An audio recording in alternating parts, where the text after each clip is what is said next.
या वारकरी संतांच्या, या वारकरी संतांच्या, या वारकरी संतांच्या,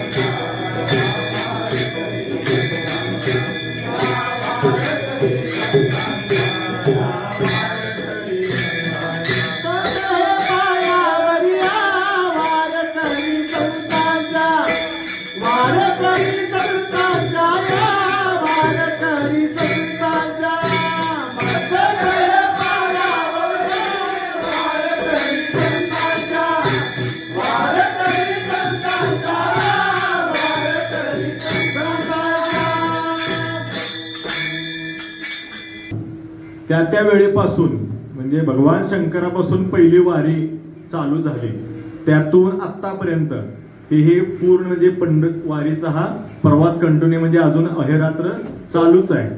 तर त्यानंतर असं म्हणतात की महाराज पंढरीच्या वारीमध्ये असं सुख आहे की त्या सुखाची आपण कोणतीही गणना करू शकत नाही, आणि गणना होत नसल्यामुळं काही जणांची आवड असते.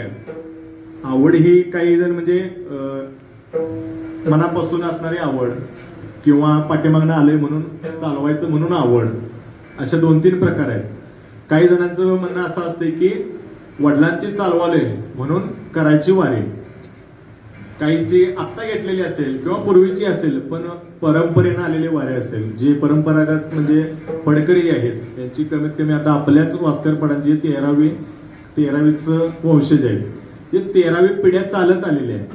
अशी ही वारी असताना या वारीमध्ये तुकोबरायांना असं का म्हणावं वाटलं की माझ्या पंढरीची वारी माझ्या घरी आहे, असं की तुकोबरायांचं हे म्हणजे तुकोबरायांचा जो अवतार आहे तो फक्त याच जन्मांचा नाही आहे.